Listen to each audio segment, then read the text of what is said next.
choose when they die, but you're about to meet a man who died, went to heaven, talked to God, then got to choose whether or not he wanted to stay there. Shannon Woodland has his remarkable story. Where?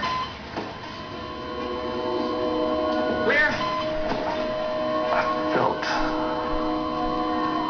like I was fading away.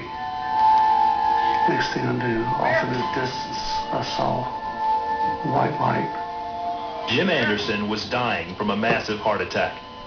The only signs of trouble came a year earlier, but his doctor called the symptoms stress-related. Jim was working 12-hour days as a supervisor at a wastewater treatment plant. But this time, Jim knew it was much more than stress. I was resting in my bedroom, and all of a sudden I had a crushing pain in my chest, and the pain radiated down the arm, up the side of the neck. Couldn't catch my breath. And I called to my daughter. I said, "You're going to have to get me to the hospital. I'm not going to make it." A balloon catheter was inserted into his artery. He was stabilized and placed on a heart transplant list. But 2 days later, Jim flatlined. I could see everyone rushing into the room. I couldn't hear the alarms going off. It's like I had gone underwater. The hearing had just faded away. That's when I began to pray. I knew I was dying. It wasn't a scared praying. It was earnest to take care of my family. As I prayed, it got darker to the point it went black.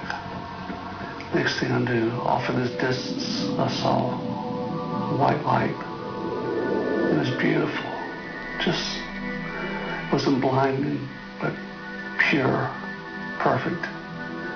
As I started to get towards the light, I could see the outer edge of it begin to spiral. And I couldn't figure out what that was. But as I got closer, I could see it was the words of prayers revolving. The words broke off, going into the light. And I followed into the light. The next thing I felt was being embraced, safe and secure. It felt wonderful. It felt like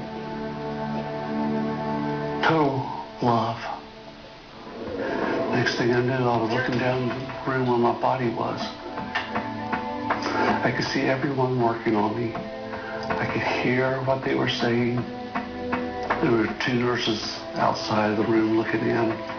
One said to the other, "Why are they working so hard? He's gone. If they do bring him back, he'll be a vegetable." I later on told her what she said. She about passed out. Then I thought to myself, "Where's Debbie?" And instantly I was in the room where she was. And I'd just gotten finished with that prayer. He's yours, Lord, because I knew that was the only way he was coming back to us. God wanted it. When she did that, I was ready on her face. When I saw her face, I saw every aspect of our life together. From the first day we met, our marriage, the birth of our children, all the emotions we've shared. I couldn't believe her. I just couldn't believe her. And I cried out to the Lord. I said, "Lord, I love you so much, but please let me go back. So my wife needs me. My children need me so much. Please let me go back." The doctors and nurses didn't give up. They shocked Jim so many times that the flesh on his chest was burned. Then, the doctors heard a heartbeat. I came back to a world of pain. They shocked me so many times. It's like coming back out of water. Just my hearing came back. I could hear them tell me, "I can't believe he's back, he's back." I said, "Can you hear me?" And I took that first breath on my own. Have you ever tasted honeysuckle? That's exactly what that first breath tasted like. It was so sweet, so wonderful. And I just thanked the Lord. Jim was alive, but his heart still wasn't functioning properly. They put him into a coma, a medicated coma, and to allow his body to heal. So I wasn't able to talk to him for days. Jim spent the next 17 days in intensive care. He flatlined several more times, and each time, Jesus asked him a question. The subsequent times that I arrested and would go towards the light, he would ask, "Are you sure this is what you want?" And each time I would ask to come back. Jim woke up from his medical-induced coma. His heart increased in function from 5% to 30%. He no longer needed a heart transplant. It was a long process, but basically it was good to hear his voice again. Very good to hear his voice again.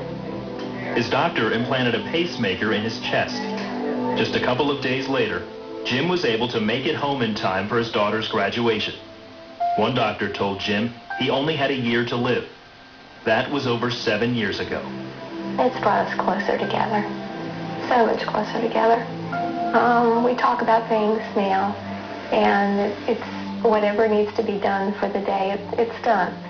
You know, we don't focus on things that are trivial.